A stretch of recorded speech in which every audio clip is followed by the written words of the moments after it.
Hey guys, welcome back. स्वागत है आपका हमारे यूट्यूब चैनल में। मैं आपको इस वीडियो में इंग्लिश ग्रामर से संबंधित मोस्ट इम्पोर्टेंट एरर बताऊंगा जो विभिन्न पार्ट ऑफ स्पीच से होंगे। यदि आप बैंक, एसएससी या कोई ऐसा एग्ज़ाम दे रहे हो जिसमें इंग्लिश का पोर्शन आ रहा है तो यह वीडियो आपके लिए काफ़ी इम्पोर्टेंट होने वाली है। आपको क्या करना है, पेन और कॉपी साथ में ले लें ताकि इसमें जो इम्पोर्टेंट रूल्स आए उन्हें आप लिख सकें। यदि ये वीडियो आपको पसंद आए तो मेरे चैनल को शेयर एंड सब्सक्राइब जरूर करें। चलिए शुरू करते हैं। अब इस एक सेंटेंस में एक या एक से अधिक एरर हो सकती हैं। आपको क्या करना है, वीडियो को पॉज करना है और जो इसमें गलतियां हैं उन्हें ढूंढना है। और मैं हिंट के लिए बता दूं, इस सेंटेंस में 4 गलतियां हैं और 4 में से 2 बहुत ही आसान हैं। विविडली मीन्स होता है संजीव ढंग से या स्पष्ट रूप से।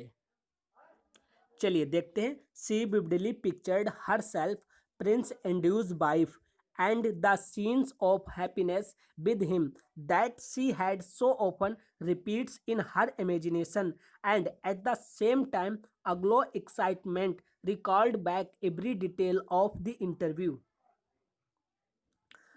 अब देखते हैं। She vividly pictured herself, यानी सी जो है हर सेल्फ स्वयं को प्रदर्शित या दर्शाया है संजीव ढंग से या स्पष्ट रूप से, जैसे वह प्रिंस एंड्यूज की वाइफ हो। यहाँ एक वर्ड निकल के आ रहा है जैसे।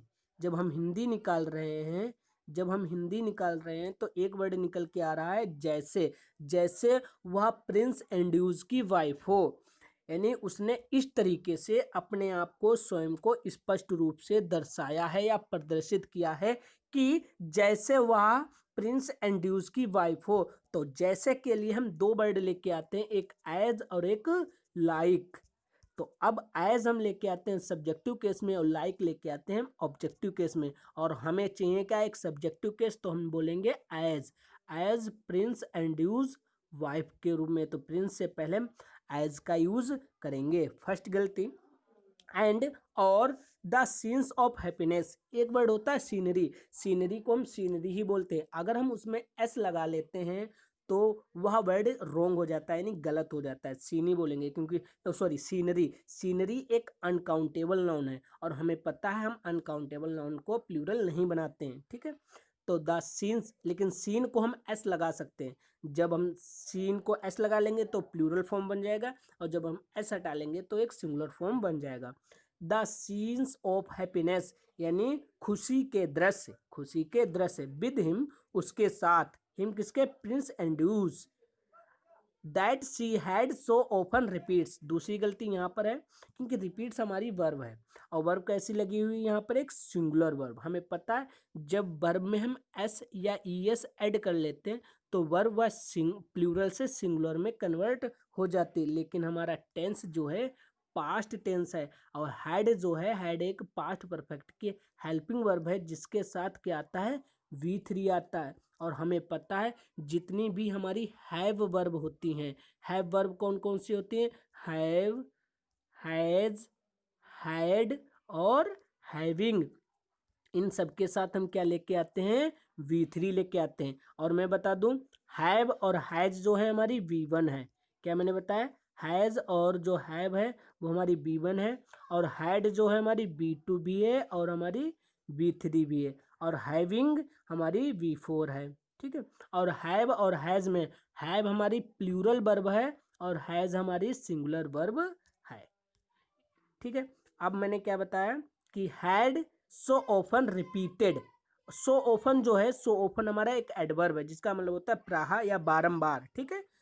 सो है, she had so often repeated in her imagination, अपनी कल्पनाएं, and at the same time, और उसी समय, अग्लो एक्साइटमेंट। अग्लो का मीन्स होता है चमकता हुआ। एक्साइटमेंट मैंने आपको पता है जिसका मतलब होता है, कह सकते हो कौतूहल या कह सकते हो उत्तेजना, ठीक। लेकिन अगलो के साथ हम प्रीपोजिशन जब इन लगा देते हैं जिसका मतलब हो जाता है, जब हम पूरा बोलते हैं अगलो इन, जिसका मतलब होता है उमड़ना। क्या उमड़ रही थी, और उसी समय पर एक्साइटमेंट, कौतूहल। जब क्यों, record back every detail of the interview. जब वह इंटरव्यू की सारी बातें याद कर रही थी, पुनः याद कर रही थी, तो उसकी वजह से उसी समय पर उसकी जो एक्साइटमेंट थी वो उमड़ रही थी। तो यहाँ एक और गलती है, हमें पता है रिकॉल का ही मतलब होता है पुनः याद करना, या ठीक है, उसके साथ हम बैक जो वर्ड लेके आते हैं वो सुपरफ्लुअस वर्ड माना जाता है। और सुपरफ्लुअस वर्ड वह वर्ड होता है जिसकी जो मतलब मीनिंगलेस होता है, उसकी वहाँ पर उस सेंटेंस में उसकी ज़रूरत नहीं होती, इसलिए इस वर्ड को बैक को हम यहाँ से रिमूव कर देंगे। ठीक है, और सुपरफ्लुअस वर्ड बोलने में बिल्कुल सही लगेंगे, लेकिन अर्थ जब हम निकालेंगे तो ये सुपरफ्लुअस वर्ड हो जाते हैं। तो इस सेंटेंस में हमें कितनी गलतियां मिली? 4 गलतियां मिली। एज रिपीट्स की जगह रिपीटेड होगा, अगलो की जगह अगलो इन होगा, back should be removed. Next sentence पे चलते हैं। He was a man of vividly but disordered imagination without possessing any conception of statesmanship. In 1887, a statue of the tribute was erected at the foot of the Capitoline Hill in Rome. और मैं आपको बता दूं, आपको क्या करना है, हर एक सेंटेंस में वीडियो को पॉज करना है और अपने आप जो इसमें गलतियां हैं उन्हें ढूंढना है। ठीक है, चलो देखते हैं। He was a man of vividly. Vividly मैंने अभी बताया है एक एडवर्ब है। ठीक है, और ऑफ एक प्रीपोजिशन है, जो एक कैसी प्रीपोजिशन है, पोजीशन वाली प्रीपोजिशन जो अधिकार बताती है। इस नाउन का इस नाउन पर, यानी इस नाउन का इस नाउन पर अधिकार बताने के लिए हम प्रीपोजिशन ऑफ का यूज करते हैं, यानी दोनों तरफ क्या होता है, एक नाउन होता है। तो यहाँ विविडली जो एक हमारा एडवर्ब है, हम इसे क्या कर देंगे, नाउन में कन्वर्ट कर देंगे। क्या बोलेंगे? विविडनेस, जिसका भी मतलब होता है संजीव या स्पष्ट, यानी वह he was a man of vividness, जिसका मतलब क्या हो जाएगा, वह संजीदा व्यक्ति था या वह संजीदा व्यक्ति थे, क्योंकि हम अपने यहाँ वह संजीदा व्यक्ति थे। बट डिसऑर्डर्ड इमेजिनेशन, परंतु जो उनकी अस्त व्यस्त इमेजिनेशन थी, विदाउट पोजेसिंग, बिना किसी अधिकार के, एनी कंसेप्शन ऑफ स्टेटमैनशिप, स्टेटमैनशिप का मतलब होता है राजनेतृत्व की कला या शासन कला। Any conception of statesmanship, any 1887 a statue of, statue मतलब होता है मूर्ति, of the tribute was erected, tribute का मतलब होता है श्रद्धांजलि या सम्मान में, वाज इरेक्टेड, इरेक्टेड का मतलब होता है स्थापित की गई थी, at the foot of the Capitoline Hill in Rome. यानी अब बिल्कुल सेंटेंस हमारा सही है। तो इस सेंटेंस में सिर्फ हमें एक ही एरर देखने को मिली, विविडली की जगह हमारा विविडनेस हो जाएगा। चलिए नेक्स्ट सेंटेंस पे चलते हैं। A computer mouse is a handheld pointing device that detects two-dimensional relative motion to a surface, which is then typically translated into the motion of a pointer on a display, which allows a smooth control of the graphical user interface.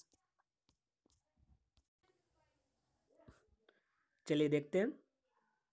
Uh computer, एक computer mouse, एक computer mouse is है hand held, hand held का मतलब होता है हस्तचलित, pointing device, that जो, क्योंकि हमने एक वीडियो बनाया जिसमें मैंने बताया दैट हमारा रिलेटिव प्रोनाउन का भी काम करता है, और एक कंजक्शन का काम भी करता है, और एक एडवर्ब का भी काम करता है। और दैट जो यहाँ पर किस का काम कर रहा है, एक रिलेटिव प्रोनाउन। और हमें पता है रिलेटिव प्रोनाउन जितने भी होते हैं उनसे पहले जो एंटीसीडेंट होता है, वर्ब उसके अकॉर्डिंग ही आती है। तो यहाँ जो डिवाइस है एज अ सिंगुलर नाउन है, तो हमें सिंगुलर वर्ब भी चाहिए, तो डिटेक्ट नहीं बोलेंगे, हम डिटेक्ट्स बोलेंगे।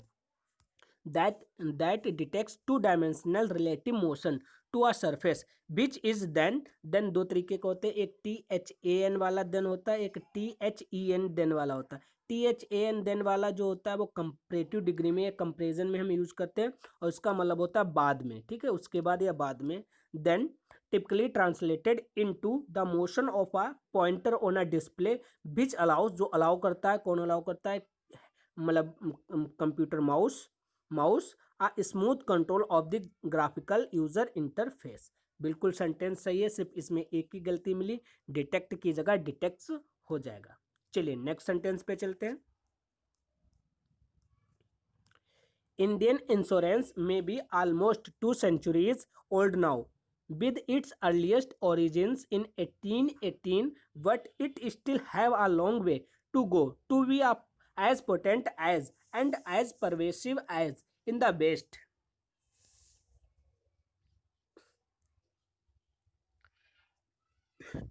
चलिए देखते हैं।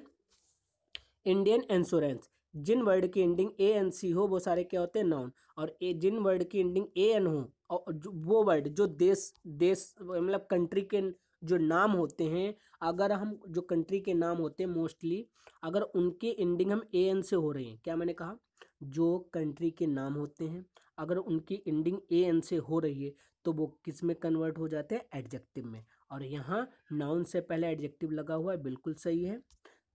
इंडियन इंश्योरेंस में be almost 2 centuries old now, two के साथ आगे हमें प्लूरल नाउन चाहिए, centuries old now with its earliest origins in 1818। Its जो आया है हमारा पजेसिव एडजेक्टिव इंडियन इंश्योरेंस के लिए आया है, ठीक है। It's earliest origins in 1818 but परंतु इट स्टिल हैव, स्टिल क्या है, एक हमारा एडवर्ब, स्टिल काफी, स्टिल एक एडवर्ब भी है, एक कंजक्शन भी है, एक एडजेक्टिव भी है, लेकिन यहाँ जो रोल अदा कर रहा है एज अ एडवर्ब, क्योंकि हैव हमें पता है एक मेन वर्ब भी है, एक हेल्पिंग वर्ब है, और हैव जो है यहाँ पर एज अ मेन वर्ब के रूप में यहाँ आई हुई है। स्टिल क्या है, सॉरी इट, इट एक हमारा सिंगुलर सब्जेक्ट है, एक सिंगुलर न्यूट्रल सब्जेक्ट है जिसके साथ हमें सिंगुलर वर्ब ही चाहिए, लेकिन हैव क्या है, एक प्लूरल वर्ब है। अभी मैंने बताया हैव हमारी प्लूरल वर्ब है और हैज हमारी सिंगुलर वर्ब है, और ये हम हैव वर्ब की B1 वर्ब है। It still has a long way to go to be as potent as pervasive as in the best. बाकी इसमें कोई गलतियां नहीं है। चलिए, तो इस सेंटेंस में हमें सिर्फ एक ही गलती देखने को मिली, हैव की जगह हैज होगा। नेक्स्ट सेंटेंस पे चलते हैं। आपको फिर क्या करना है, हर एक सेंटेंस जब ही सेंटेंस आए वीडियो को पॉज करना है और अपने आप गलतियों को ढूंढना है। It was observe in the report, report में ऑब्जर्व किया गया, क्या किया गया, दैट की banks credit cost rose sharply followed regulatory changes aimed at accelerate bad loan recognition. चलिए देखते हैं। इट वॉज ऑब्जर्व, यह ऑब्जर्व किया गया, इन द रिपोर्ट, रिपोर्ट में, दैट की बैंक्स क्रेडिट कोस्ट, बैंक्स के क्रेडिट कोस्ट, हमें क्या बोलना है, बैंक्स के क्रेडिट कोस्ट, क्रेडिट कोस्ट मतलब साख या लोन कह सकते हो, बैंक्स के। अब हमें चाहिए एक अपस्ट्रोफी, एक हमें पजेसिव केस की जरूरत है, और पजेसिव केस के लिए हमें अपस्ट्रोफी एस या अपस्ट्रोफी चिन्ह का यूज करना होता है, लेकिन यहाँ पहले से एस ऐड है तो हमें सिर्फ अपस्ट्रोफी चिन्ह का ही यूज करना है। क्या बोलेंगे, banks credit cost rose sharply followed regulatory changes. अब दूसरी गलती, हमें पता है दो वर्ब होती है, एक राइज होती है और एक रेज होती है। इसकी जो वर्ब, इसका मतलब होता उठाना, इसका मतलब क्या होता, उठाना या बढ़ाना, और इसका मतलब होता उठना या उदय होना, ठीक है, उदय होना। अब इसका मतलब होता है स्वतः, और इसको मतलब यह सेल्फ होती है या सेल्फ नहीं होती है, ठीक है। राइज जो होती है सेल्फ होती है और रेज्ड जो होती है वो सेल्फ नहीं होती है, यानी इसे यह स्वतः उठती है और इसे उठाना पड़ता है, ठीक है, ऐसे समझ लेना राइज और रेज में। तो राइज की जो वर्ब होती है, एक रोज होती है और एक राइजन होती है, ठीक है। राइजन जो हमारी B3 है और रोज जो है हमारी B2 है और राइज हमारी B1 है। और रेज की जो वर्ब होती है रेज्ड होती है, रेज्ड, ये हमारी B2 भी है और B3, हमें पता है जिस वर्ब की एंडिंग ed हो जाए वही B2 भी होती है और वही B3 भी होती है। और जो यहाँ रोज लगा हुआ है ये B2 लगा हुआ है, किसका B2 लगा हुआ है, राइज का, यानी उठना, यानी किस तरीके से उठी है, शार्पली, किस तरीके से उठी, शार्पली, क्या उठी, banks credit cost followed regulatory changes. अब यहाँ पे गलती, जो वो अभी जो है रेगुलेटरी चेंजेस हो रहे हैं, परिवर्तन हो रहे हैं, नियामक परिवर्तन हो रहे हैं, फॉलोव्ड नहीं आएगा, फॉलोविंग आएगा। हमें पता है दो तरीके के एडजेक्टिव होते हैं, एक ईडी वाले वर्ब से दो तरीके के एडजेक्टिव बनते हैं, एक एडी ईडी के जिन्हें हम पास्ट पार्टिसिपल कहते हैं, और एक आईएनजी के, ठीक है, जिन्हें हम प्रेजेंट पार्टिसिपल कहते हैं। इसका मतलब है वह काम कंटिन्यूसली हो रहा है, और ईडी का मतलब होता है वो काम हो चुका है। तो यहाँ following regulatory changes aimed eight के बाद अगर अनोदर एक वर्ब आ रही है तो वो आईएनजी में आएगी। हमें पता है जिस वर्ड की एंडिंग एटीई हो वो क्या होते हैं, मोस्टली जो होते हैं वर्ब भी होते हैं और एडजेक्टिव भी। लेकिन यहाँ एक्लिएट का मतलब होता है गति वृद्धि होना, बेड लोन रिकॉग्निशन। तो यहाँ हम क्या बोलेंगे, एक्लिएटिंग। तो इस सेंटेंस में हमें कितनी गलतियां देखने को मिली, 1 और 2 3। चलिए सॉल्यूशन देखते हैं। बैंक्स फॉलोड की जगह फॉलोविंग होगा, एक्लिरेट की जगह एक्लिरेटिंग होगा। चलिए नेक्स्ट सेंटेंस पे चलते हैं। आपको फिर क्या करना है, वीडियो को पॉज करना है और एक गलतियों को ढूंढना है। Shares of Chinese smartphone maker Xiaomi stumble on their debut in Hong Kong on Monday, opening from trade down more than 2% and slipping as much as 5.88% during this session. चलिए देखते हैं। Shares of Chinese smartphone maker Xiaomi, ठीक है, Xiaomi या Xiaomi, ठीक है, Xiaomi ही बोलते हैं, और या हम Xiaomi बोलते हैं, ठीक है, Xiaomi या Xiaomi बोलते हैं। स्टम्बल का मतलब होता है एक तरीके का कह सकते हो लड़खड़ाना या गिर पड़ना या ठोकर खाना, ठीक है। Stumble on their debut in Hong Kong, debut का मतलब होता है यानी कोई चीज़ जब शुभारंभ होती है या प्रथम प्रवेश होता है तो उस वर्ड को हम डिब्यूट बोलते हैं।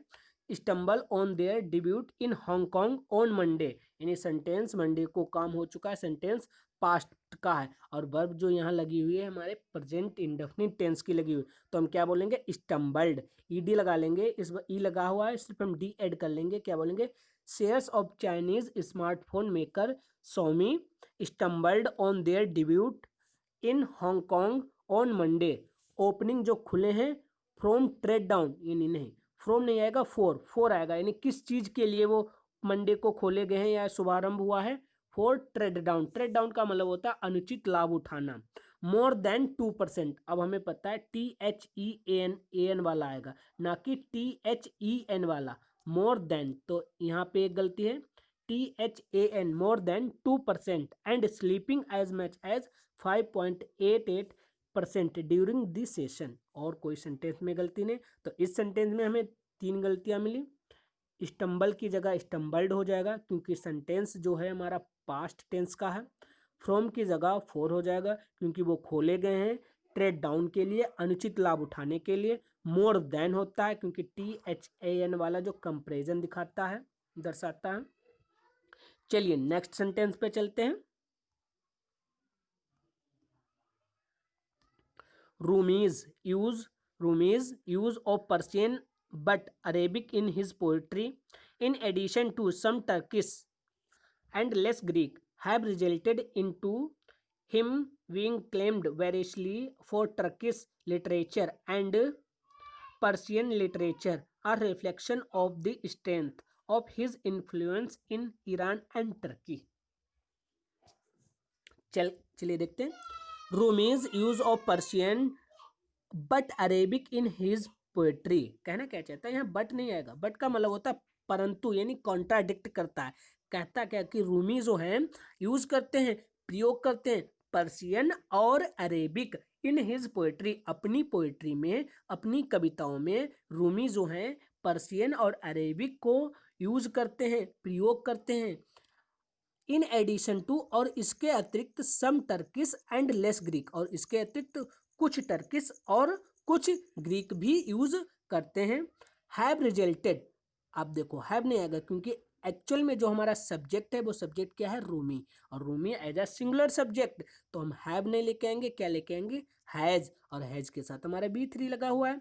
रूमीज हैज रिजल्टेड इनटू नहीं आएगा, इन आएगी प्रीपोजिशन, क्योंकि इनटू प्रीपोजिशन जब हम एक अवस्था से दूसरी अवस्था में कन्वर्ट करते हैं किसी चीज को, तब इनटू का प्रयोग करते हैं, या जब गति या मोशन होता है तब हम इनटू प्रीपोजिशन का यूज करते हैं। यहाँ प्रीपोजिशन आ जाएगी in, has resulted in him being claimed variously for Turkish literature and Persian literature, a reflection of the strength of his influence in Iran and Turkey। और कोई सेंटेंस में हमें गलती नहीं लगी। चलिए सॉल्यूशन देखते हैं। हाँ, तो बट की जगह एंड आ जाएगा, हैव की जगह हैज और इनटू की जगह इन। चलिए नेक्स्ट सेंटेंस पे चलते हैं। It would be a mistake to look at the recently lynching incidents associated with child abduction का मतलब होता है अपहरण, ठीक है, अपहरण, and conclude which India has a WhatsApp problem as what it has is a big state problem। Sorry, चलिए देखते हैं। It would be a mistake to look at the recently lynching. अच्छा, लिंचिंग क्या है? एक भीड़ के द्वारा हत्या कर देना लिंचिंग कहलाता है। और लिंचिंग एज एक हमारा नाउन है, और नाउन से पहले हमें पता है एक एडजेक्टिव आता है, ना कि एडवर्ब। तो रिसेंटली नहीं, हमारा वर्ड आएगा रिसेंट।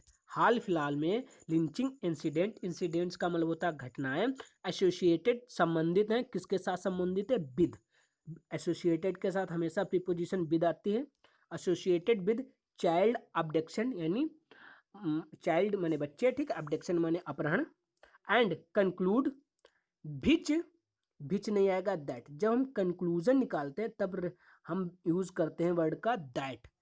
की कंक्लूड दैट की, क्योंकि सेंस जो हिंदी, देखो इंग्लिश हमारी मातृभाषा है नहीं, इंग्लिश हमारी मातृभाषा है नहीं। अगर हिंदी में हमें कोई सेंटेंस दिया जाए तो हम आसानी से पहचान लेते हैं, भले ही हमने नाउन यानी संज्ञा, प्रोनाउन यानी सर्वनाम, या एडजेक्टिव यानी विशेषण, और एडवर्ब यानी क्रिया विशेषण इन्हें नहीं पढ़ा है, लेकिन फिर भी हम हिंदी में क्या होता है कि आसानी से गलतियों को ढूंढ लेते हैं, क्योंकि हिंदी हमारी मातृभाषा है। लेकिन इंग्लिश में हमें क्या करना होता है? अगर हिंदी हमें अच्छे से इंग्लिश की निकालनी आ जाए तो मैं कहता हूँ कि तुम्हें 99% अगर हिंदी निकालना आ गया तो 99% ये सोचो कि तुम्हें ग्रामर भले ही ना आए, आप इंग्लिश का पोर्शन कर ले जाओगे, ठीक है।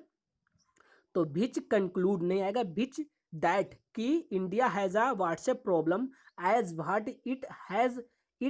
अब देखो इट सिंगुलर है तो हैज आया, इज है अ बिग स्टेट प्रॉब्लम। तो इस सेंटेंस में मुझे सिर्फ एक ही गलती मिली है। क्या गलती है? विच की जगह हमारा दैट आ जाएगा। देखते हैं सोल्यूशन। हाँ सॉरी, रिसेंटली की जगह रिसेंट था और विच की जगह हमारा दैट आ जाएगा, क्योंकि रिसेंटली एक हमारा एडवर्ब है और लिंचिंग एक हमारा नाउन है। नाउन से पहले हमें पता है एडजेक्टिव आता है, और जो एडजेक्टिव होता है नाउन या प्रोनाउन की विशेषता बताता है, और एडवर्ब नाउन और प्रोनाउन को छोड़कर हर एक चीज की विशेषता बताता है। चलिए नेक्स्ट सेंटेंस पे चलते हैं। आई थिंक यही लास्ट सेंटेंस था। यदि ये वीडियो आपको पसंद आया हो तो कमेंट बॉक्स में ज़रूर बताएं ये वीडियो आपको कैसा लगा, और अपने दोस्तों को भी यह वीडियो शेयर करें। और इसमें वीडियो में आपको जो समझ में ना आया हो वो कमेंट बॉक्स में हमें ज़रूर बताएं, और मैं आपका कमेंट बॉक्स में उसका सॉल्यूशन ज़रूर बताऊंगा। धन्यवाद।